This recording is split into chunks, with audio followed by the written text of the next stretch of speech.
대한민국 강원도 철원 군사보호구역과 인접한 최전방 사단. 이른 새벽 안개가 뿌옇게 낀 산등성이 위로 희미한 햇살이 스며들기 시작합니다. 사단 본부 건물 뒤편 넓은 주차장 옆으로 작은 운동장이 보입니다. 그곳엔 이미 규칙적인 발걸음 소리가 울리고 있었습니다. 하나 둘 하나 둘. 짧게 자른 머리에 검은 바람막이를 입은 여성 한 명이 혼자 조깅을 하고 있었습니다. 그녀는 최지윤, 대한민국 최초의 여군 사단장입니다.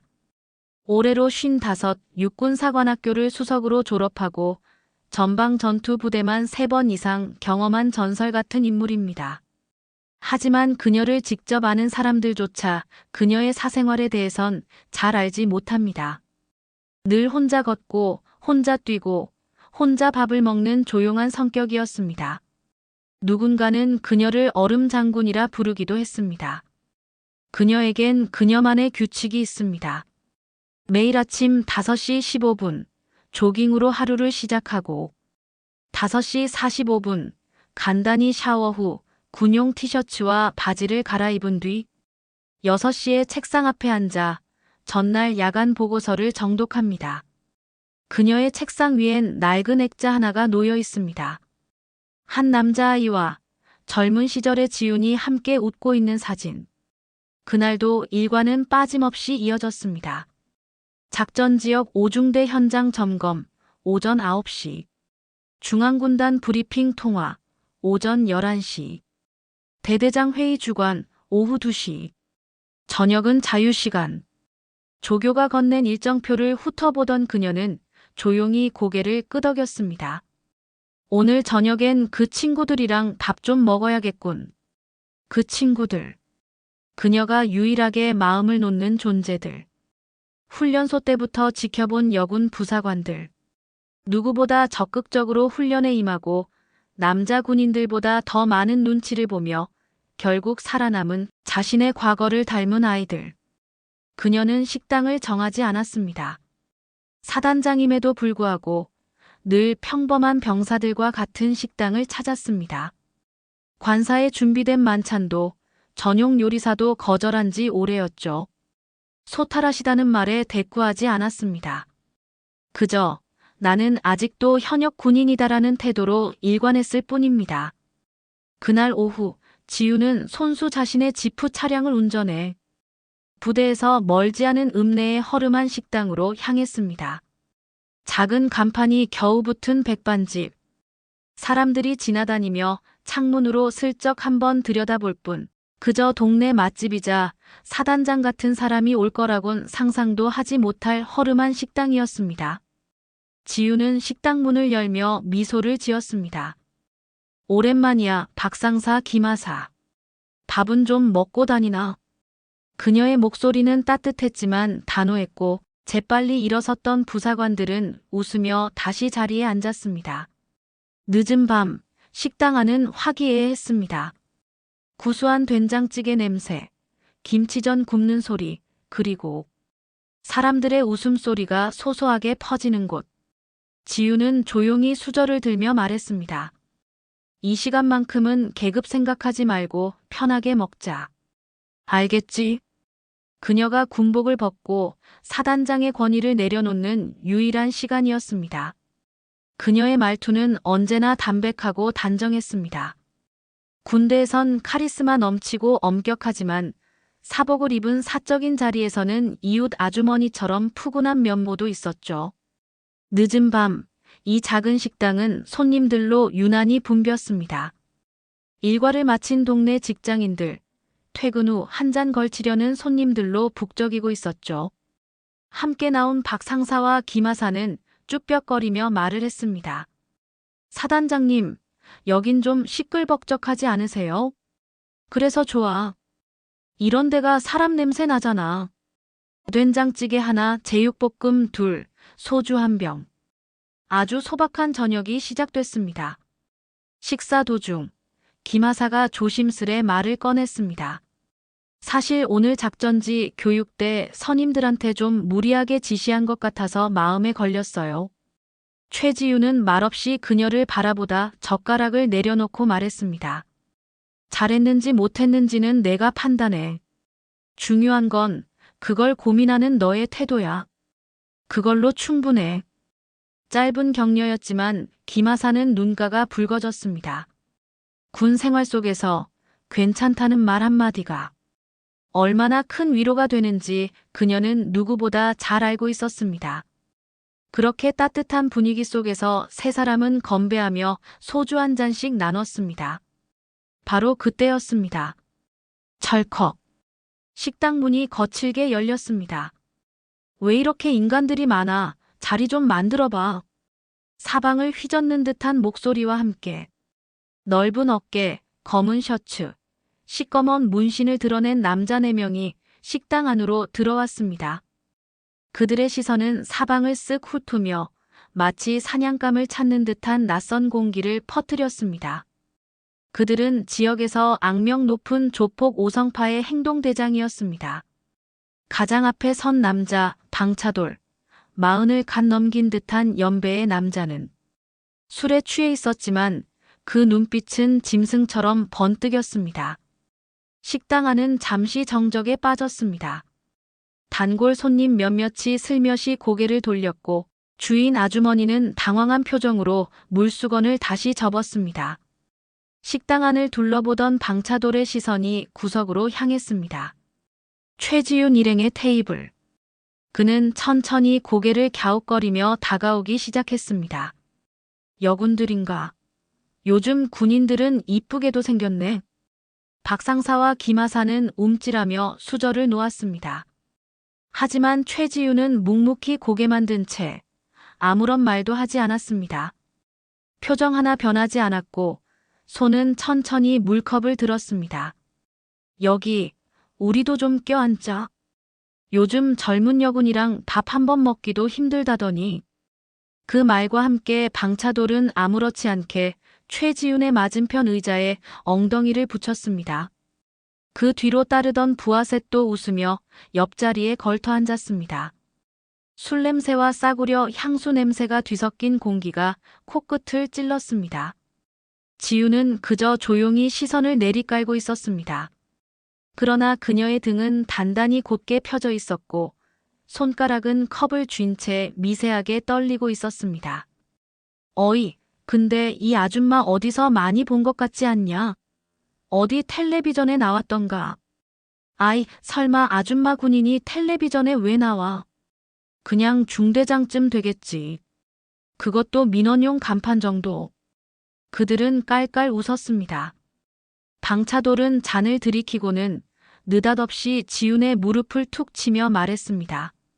그런데 말야 군인이면 다리도 튼튼하겠네.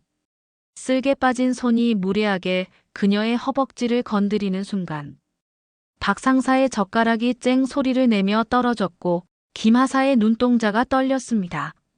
식당 안 공기는 완전히 얼어붙었습니다. 주인 아주머니는 뭐라 말을 걸까 입을 뗐다가 다시 다물었습니다. 다른 손님들도 고개를 푹 숙이거나 핸드폰을 보며 모른 척했죠. 모두가 침묵했습니다. 그 순간 유일하게 움직이지 않은 사람. 최지윤. 그녀는 아직 아무 말도 하지 않았습니다. 입술이 아주 조금 달싹이는 것이 보일 뿐. 그저 조용히 술잔을 들고 다시 입으로 가져갔습니다. 그 누구도 상상하지 못한 폭풍이 이제 막 움직이기 시작한 것입니다. 최지윤은 천천히 술잔을 들었다가 내려놓았습니다. 눈앞에서 방차돌이라는 사내는 여전히 웃고 있었고 그의 손은 여전히 식탁 너머로 느긋하게 걸쳐져 있었습니다. 어이 아줌마, 너무 긴장하지 마. 우리도 예의는 있어. 그치 얘들아. 방차돌이 뒤를 돌아보며 낄낄 웃자 부하들은 따라 웃었습니다. 그럼요 형님. 사모님 아니 중위님. 식사 마치시면 우리랑 한 잔 어때요? 박상사의 입술이 파르르 떨렸습니다. 김하사는 아예 고개를 숙여 얼굴을 숨겼습니다. 그녀들의 젓가락은 더 이상 움직이지 않았고 식욕은 벌써 사라진 지 오래였습니다. 지우는 조용히 젓가락을 내려놓았습니다. 그리고 아주 느린 동작으로 휴지를 꺼내 들고 입가를 닦았습니다. 제가 누구인지 묻지도 않고 손부터 댔습니다. 조용하지만 단단한 목소리였습니다. 식당 안의 소음이 그 순간 사라진 것처럼 느껴졌습니다. 방차돌은 잠시 멈칫하더니 다시 웃었습니다. 아이, 무슨 말씀이세요? 손 좀 얹은 게 뭐 어때서? 요즘은 뭐 여군도 남자처럼 훈련하고 그러잖아요. 건장한 여자들이라고. 어우, 근데 진짜 다리 탄탄하시네. 그는 이번엔 조금 더 가까이 다가가며 지훈의 어깨를 툭 건드렸습니다. 그 순간 박 상사가 벌떡 일어섰습니다. 야! 하지만 지훈이 손바닥을 천천히 들며 제지했습니다. 앉아, 박 상사. 지훈의 시선은 방차돌의 손에 꽂혀 있었습니다. 그 시선엔 말로는 표현할 수 없는 냉기가 감돌았고 어딘가 서늘한 기운이 흐르기 시작했습니다. 그녀는 다시 술잔을 들었습니다. 그리고 마셨습니다. 아주 천천히 끝까지. 입을 닫고 말했습니다. 어떤 여자는 군복을 입지 않아도 전투 태세입니다. 방차돌은 어이없다는 듯 웃음을 터뜨렸습니다. 뭐라는 거야? 어이, 이거 완전 웃기네. 너 대체 뭐하는 여잔데 그렇게 뻣뻣하게 굴어? 대위야? 중령이야? 지우는 끝내 자기 직책도 밝히지 않았습니다. 대신 한마디 조용히 중얼이듯 뱉었습니다. 지금 군시설 근처에서 현역 여군을 상대로 성희롱 발언과 신체 접촉. 이게 몇 조 몇 항 위반인지 아십니까? 그 말에 방차돌이 잔을 내려치며 소리쳤습니다. 이 아줌마가 미쳤나? 어디서 겁도 없이 법조항 타령이야. 너 진짜 뺨 맞아봐야 정신 차리겠어. 그 순간 김하사가 울먹이며 입을 틀어막았고 박 상사는 지훈을 바라보다 이를 악물었습니다. 식당 주인도 뭔가 끼어들려 했지만 무서움에 차마 말하지 못했습니다. 지훈은 조용히 일어났습니다. 키는 작았지만 그녀의 자세는 결코 작지 않았습니다. 그녀의 등 뒤로 대한민국 육군 마크가 붙은 자켓이 조용히 흔들리고 있었습니다. 조폭 4명과 단 3명의 여성. 그 누구도 이 불균형한 구도 속에서 싸움이 일어날 거라 상상하지 못했지만 그녀는 말했습니다. 우리 식사 다 마쳤지? 박 상사와 김하사는 떨리는 목소리로 대답했습니다. 예, 마쳤습니다. 그녀는 식탁 위 계산서를 손에 들고 아주 차분히 말했습니다. 그럼 나가자. 불쾌한 자리에 더 있을 이유 없어. 그렇게 조용히 아무런 격한 언행도 없이 지우는 테이블을 떠났습니다. 방차돌이 말했습니다. 어딜 가? 그녀의 얼굴은 여전히 침착했고 단 한 번도 고함을 치거나 감정에 치우치지 않았습니다. 하지만 그녀의 눈동자엔 벌써 전투가 시작되고 있었습니다. 식당을 나서는 순간 그녀는 손에 든 작은 무전기를 켰습니다. 9시 28분. 철원 읍내 백반집. 신속 기동분대 2소대 비상출동 준비하라. 민간인 폭언 및 성희롱 현행범 체포 준비 완료하라. 박 상사와 김하사는 숨을 죽였습니다. 이제 알았습니다. 그녀는 단지 조용한 게 아니라 폭풍전 고요함 그 자체였다는 것을. 밤 9시 31분. 식당을 나선 최지우는 순간적으로 숨을 길게 들이마셨습니다. 살갗에 닿는 공기가 차갑게 느껴졌습니다. 하지만 그 차가움보다 더 냉랭한 것은 그녀의 내면이었습니다. 박 상사와 김하사는 뒤따라 나왔지만 누구도 말을 꺼내지 못했습니다. 그녀가 처음으로 무전기를 꺼내 명령을 내릴 때 두 사람은 본능적으로 알았습니다. 이건 단순한 불쾌한 식사가 아니었다. 이건 군인으로서의 책무였다.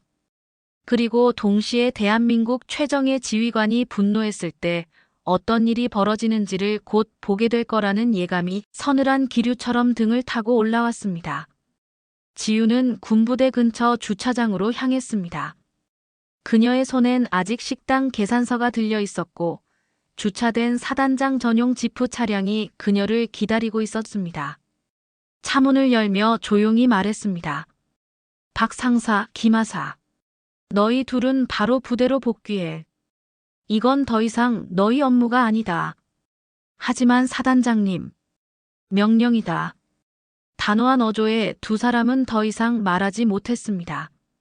지우는 손목시계를 한번 확인하고 운전석에 앉았습니다. 그리고 다시 무전기를 들었습니다. 본부, 여기 천림에. 대상 인원 확인 완료. 방차돌 외 남성 3명. 식당 내 민간인 6명 이상. CCTV 확보 가능한지 여부 확인 바람. 확인했습니다. 사단장님. CCTV 동선 확보 완료. 철원경찰서 협조 요청 진행 중입니다. 출동팀은 3분 내 현장 도착 예정입니다. 지우는 짧게 대답했습니다. 계속 보고. 그 순간이었습니다. 갑자기. 야 이씨, 인연들이 진짜 빠져나갔어. 식당 문이 쾅 소리를 내며 열렸습니다. 방차돌과 부하들이 거친 숨을 몰아쉬며 식당 밖으로 뛰쳐나온 것이었습니다. 그는 이미 얼굴이 벌겋게 달아오른 상태였고 눈은 풀려 있었습니다. 주변의 시선 따윈 전혀 신경 쓰지 않는 듯 했습니다. 저기, 차돌 형님, 그냥 가요. 진짜 고위급 군인일 수도 있어요. 닥쳐, 임마. 우릴 개무시해. 감히 여자 셋이서. 그는 주변을 두리번거리며 지훈을 찾아다녔습니다. 그리고 몇 걸음 뒤 주차장 끝자락에서 지프 차량 문을 열려던 지훈을 발견했습니다. 야, 너. 이리 와. 지훈은 아무 대답 없이 조용히 차문을 닫았습니다. 그리고 그의 눈을 똑바로 응시했습니다. 그녀의 눈빛은 흔들리지 않았고 그 어떤 두려움도 없었습니다. 그 순간 방차돌은 오히려 주춤했습니다. 자신이 지금 무엇과 맞서고 있는 건지 정확히 알 수 없는 찜찜함이 가슴 한켠을 건드린 것이었습니다. 하지만 곧 그의 입꼬리가 다시 올라갔습니다. 좋아, 한번 해보자 이거지. 내가 오늘 확실히 눌러줘야 정신 차릴 것 같네. 그가 몇 발짝 더 다가가려는 순간 사방에서 사이렌 소리가 들려왔습니다. 서쪽 골목에서 군 차량 2대가 빠르게 들어왔고 그와 동시에 사복을 입은 군 헌병 2명이 반대쪽에서 모습을 드러냈습니다. 동작 그만. 전원 손머리 위로. 조폭들은 순간 얼어붙었습니다. 정체를 알 수 없는 남자들이 갑자기 사방에서 몰려들자 그제야 사태가 단순하지 않다는 걸 눈치챈 것이었습니다. 무전기, 암구호, 신속한 진입각도, 차량의 속도. 이건 경찰 출동이 아니었습니다. 이건 군 내부 긴급 대응 작전이었습니다. 그제야 방차돌의 눈동자가 흔들리기 시작했습니다. 야, 뭐야, 이거 진짜 군인이었어. 그때였습니다. 지훈이 재킷을 벗어 던졌습니다. 그 속에 깔끔하게 다림질된 군복 상의가 드러났습니다. 어깨에 빛나는 별 2개. 사단장 계급장. 주변이 정적에 휩싸였습니다. 방차돌은 입을 다물지 못한 채 멍하니 서 있었습니다. 숨을 삼키는 소리가 주위에서 들릴 정도로 그 누구도 그녀가 진짜 사단장일 거라 상상조차 못했기 때문입니다. 지훈은 말했습니다. 지금부터 이 지역은 군사시설 경계작전 구역으로 지정됐다. 민간인에 의한 군 장병 성희롱, 신체 접촉, 위협 행위에 대해 현행범 체포 권한을 군이 발동한다. 사단장님, 체포 준비 완료됐습니다. 헌병이 짧게 보고하자 지훈은 고개를 끄덕였습니다. 방차돌, 넌 지금 대한민국 육군 여군을 모욕했고 사단장에게 손을 댔다. 그녀는 마지막으로 말했다. 이제 국가가 널 가만두지 않을 거다. 이 여자가 사단장이었다고. 방차돌은 어깨를 움츠리며 한 걸음 물러섰습니다. 하지만 그의 눈빛은 빠르게 뒤틀리기 시작했습니다. 공포보다는 수치와 분노가 먼저 끓어오른 듯한 얼굴. 그는 부하 쪽으로 고개를 획 돌리며 날카롭게 외쳤습니다. 야, 그냥 가만히 당할 거야? 이게 뭐 하는 꼴이야? 군인이면 다냐고. 뒤에 있던 부하 셋 중 2명이 잠시 머뭇거리더니 갑자기 몸을 날려 도망치려 했습니다.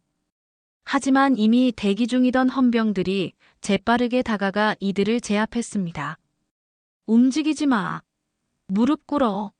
손머리 위로 올려. 놓으라고.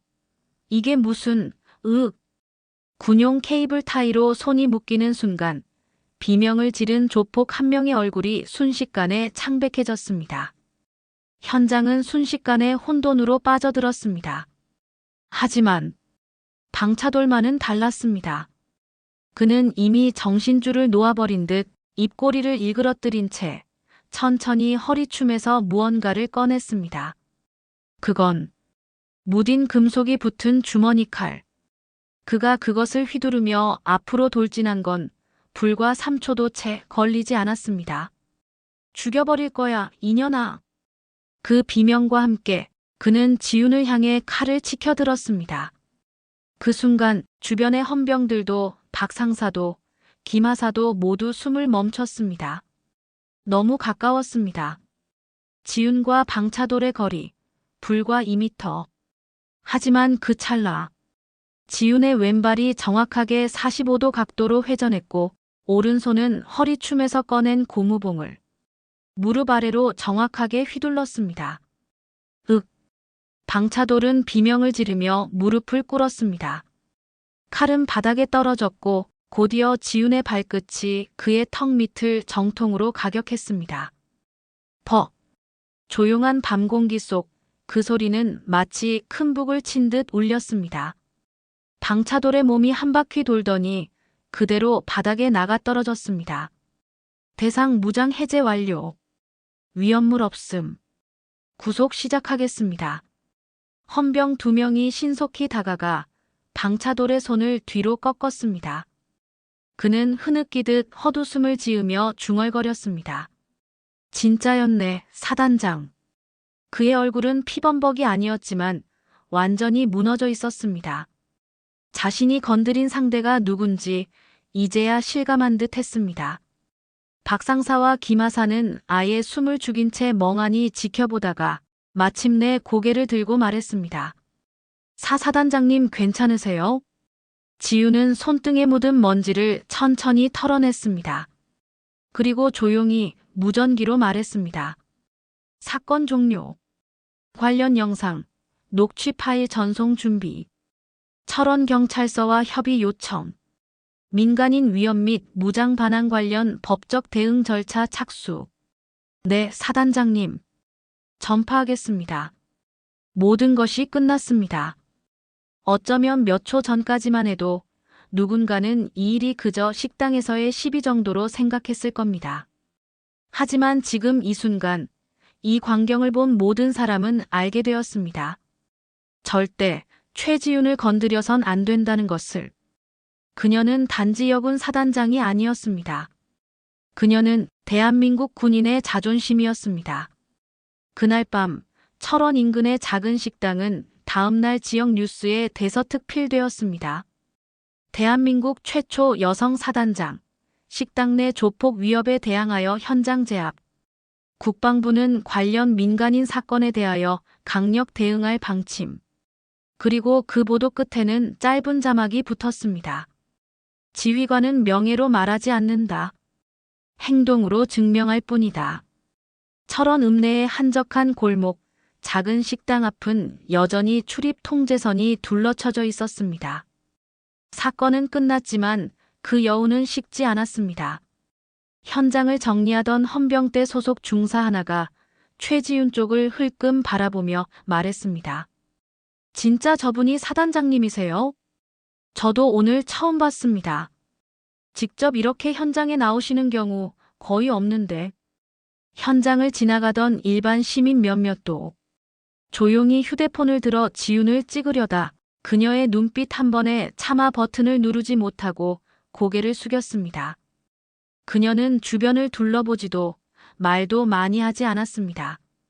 그저 묵묵히 헌병대 지휘관과 짧은 보고만 주고받고 있었습니다. 사단장님, 관련 영상 파일은 압축해 육군본부 정보과로 전송하겠습니다. 경찰 측 협조도 완료됐습니다. 좋습니다. 민간인 피해 여부는요? 식당 주인과 손님 모두 무사합니다. 단 한 명도 외상 없습니다. 지우는 고개를 끄덕였습니다. 우린 군인이니까요. 피 하나 없이 끝내야죠. 그 말에 주변 군인들의 눈빛이 달라졌습니다. 누구보다 강한 사람이 누구보다 차분하게 임무를 마무리하는 모습. 그녀는 지금까지 조용히 살아왔습니다. 인터뷰도 언론 노출도 최소화하며 여성 최초라는 수식어보다 책임감이라는 단어를 앞세우는 사람.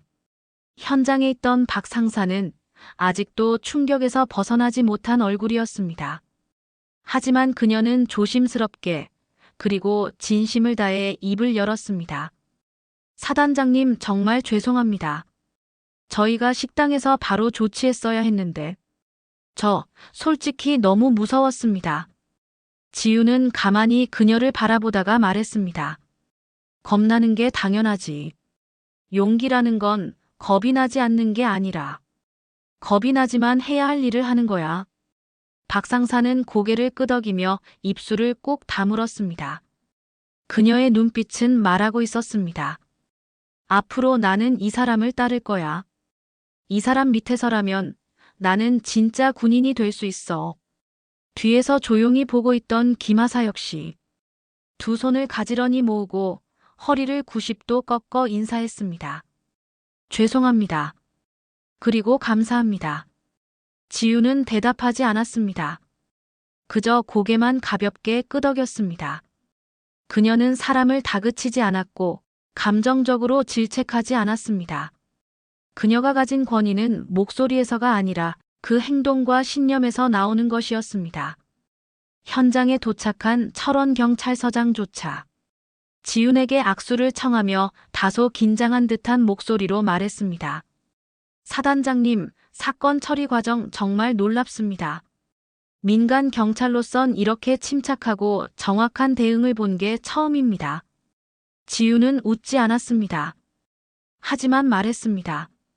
우린 늘 훈련하니까요.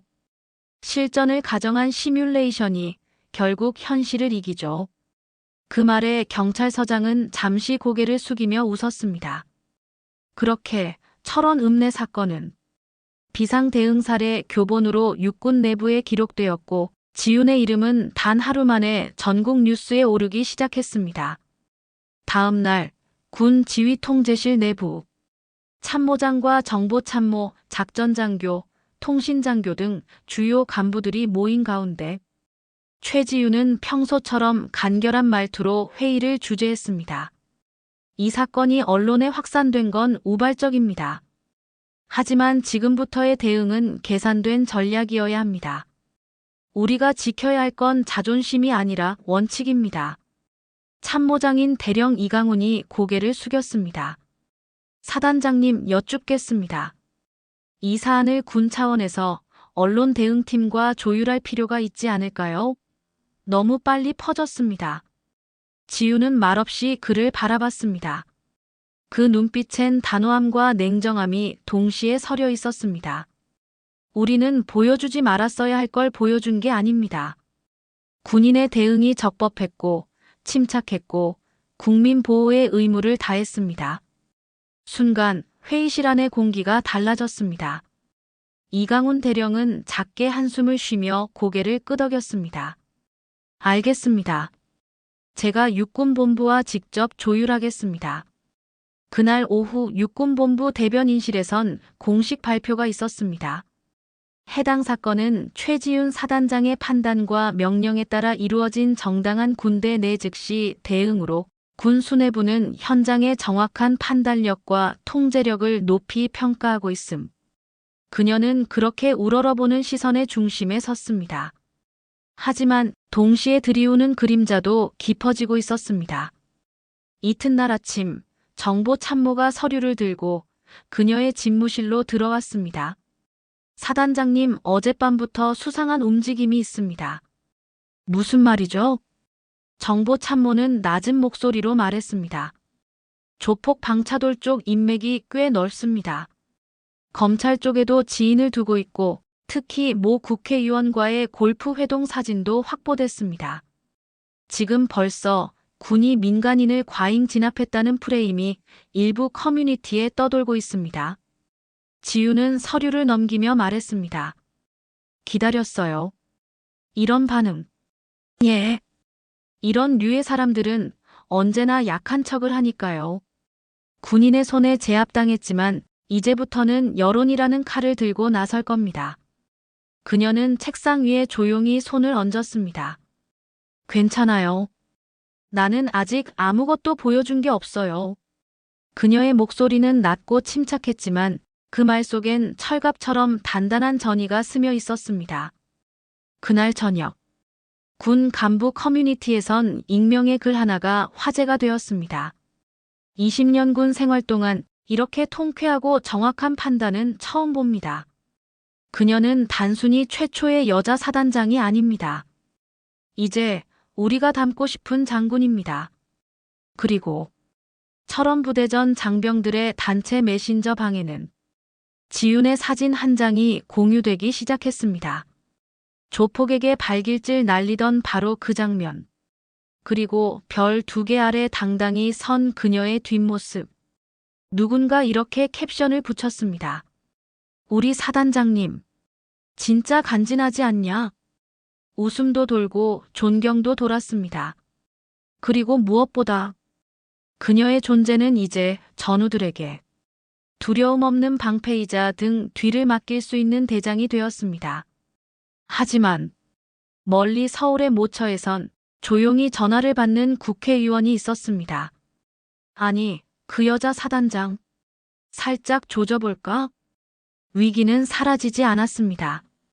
이제 진짜 폭풍이 몰려오기 시작한 것입니다. 밤 11시 42분. 사단장 집무실 창밖으로는 철원 벌판의 밤이 고요히 깔려 있었습니다. 창문 너머로 군사도로를 따라 깜빡이는 가로등 불빛이 줄지어 이어졌고 가끔씩 지나가는 야간 초소 차량만이 이곳이 아직도 작전 중임을 말해주고 있었습니다. 최지우는 아무 말 없이 책상 앞에 앉아 있었습니다.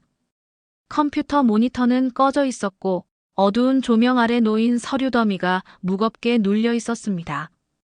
그녀는 오늘 하루 동안 받은 보고들을 다시 머릿속에 정리하고 있었습니다.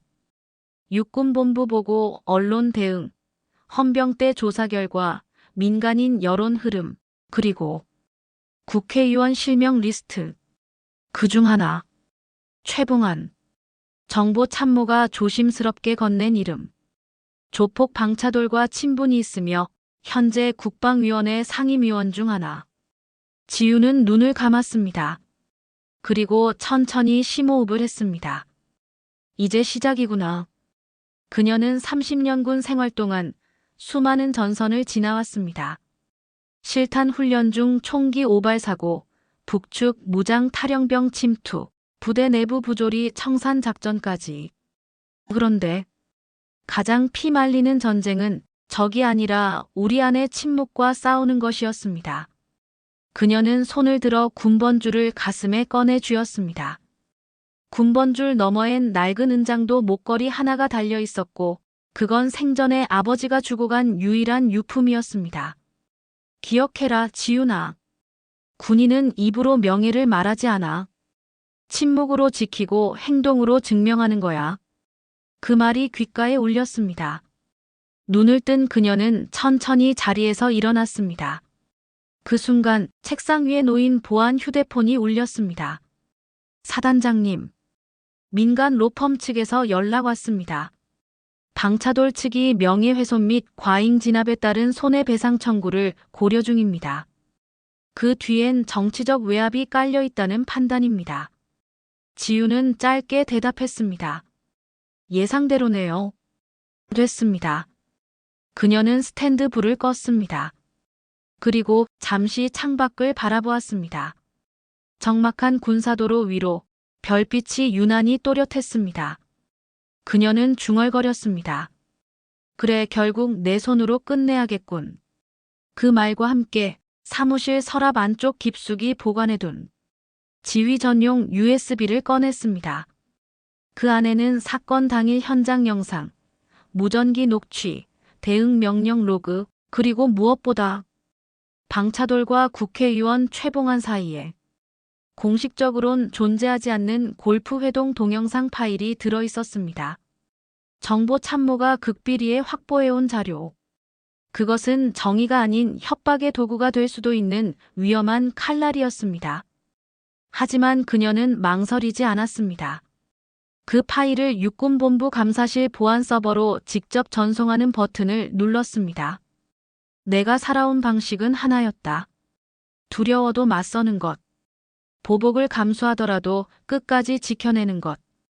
그녀는 다시 한번 심호흡을 했습니다. 모든 문서 전송이 끝난 직후 휴대폰 진동이 울렸습니다. 전송 완료. 감사실장 직통 보고됨. 그리고 아무도 없는 집무실 안. 그녀는 조용히 앉아 손가락을 깍지 껴 기도하듯 가슴에 올렸습니다. 그 기도는 신에게 드리는 것이 아니었습니다. 부하들을 위해, 군복을 입은 이들을 위해, 그리고 무엇보다 군인의 명예를 위해. 그녀는 오늘 밤 또 하나의 전투를 끝냈습니다. 다음 날 새벽, 철원의 하늘엔 안개가 자욱하게 내려앉아 있었습니다. 햇살이 아직 퍼지지 않은 산자락 아래 사단 연병장 한가운데 홀로 서 있는 한 사람이 있었습니다. 최지윤. 그녀는 복장을 정갈히 갖춘 채 가슴에 군번줄을 매만지며 하늘을 올려다보고 있었습니다. 푸르스름한 새벽빛 속 그녀의 눈가에는 깊은 그늘이 드리워져 있었습니다. 하지만 그 눈동자는 누구보다도 맑고 단단했습니다. 잠시 뒤 박 상사와 김 하사가 조용히 다가와 섰습니다. 사단장님, 오늘도 조깅하시나요? 그래. 오늘은 같이 뛰자. 지유는 짧게 대답하며 앞장섰습니다. 그녀의 발걸음은 평소보다 조금 느렸지만 여전히 군인답게 반듯했습니다. 두 부하가 조용히 뒤를 따르며 말없이 함께 달렸습니다. 이제 그들은 그녀를 두려워하는 것이 아니라 존경하고 있었습니다. 잠시 후 군악대 숙소 앞을 지나던 지유는 발걸음을 멈추었습니다. 그곳엔 군악대 병사들이 새벽부터 트럼펫과 플루트를 손질하고 있었습니다. 그중 한 병사가 지윤을 발견하고 조심스럽게 인사했습니다. 사단장님, 안녕하십니까? 지윤은 고개를 끄덕이고 말했습니다. 오늘은 군가 말고 클래식 하나 부탁할 수 있을까? 예. 무엇을 연주해 드릴까요? 쇼팽. 녹턴 2번. 병사는 어리둥절했지만 이내 알겠다는 듯 고개를 끄덕였습니다. 그녀는 다시 조용히 연병장을 걸었습니다. 그 뒤로 흐르기 시작한 피아노 선율. 잔잔하면서도 쓸쓸하고 하지만 끝내 품위를 잃지 않는 멜로디. 그 음악 속에서 최지윤은 속으로 중얼거렸습니다. 나는 약한 사람이었다. 나도 울고 싶을 때가 많았고 돌아가고 싶을 때도 있었다. 하지만 누군가가 지켜봐 주지 않으면 무너지는 사람들이 있다. 그래서 나는 끝까지 무너지지 않기로 했다. 그녀는 걸음을 멈추고 정자세를 취했습니다. 눈을 감고 깊게 숨을 들이마셨습니다. 그 숨속에는 지난 30년의 군 생활, 그 무수한 날들의 희생과 싸움, 부하들을 위해 뒷걸음질 치지 않았던 모든 기억들이 담겨 있었습니다. 그 모든 시간들이 지금의 최지윤을 만들어낸 것입니다. 연병장의 깃발이 미세하게 흔들리고 있었습니다. 그 깃발엔 선명하게 적혀 있었습니다. 명예, 충성, 희생. 그녀는 그 말의 무게를 단 한 번도 잊은 적 없었습니다. 그리고 앞으로도 그녀는 그 깃발 아래에서 묵묵히 서 있을 것입니다. 아무도 모르게, 누구보다 강하게. 오늘 사연 어떠셨나요? 재미있게 들으셨다면 구독과 좋아요 부탁드립니다. 저는 더 좋은 사연으로 다시 찾아뵙겠습니다. 오늘 하루도 행복하세요.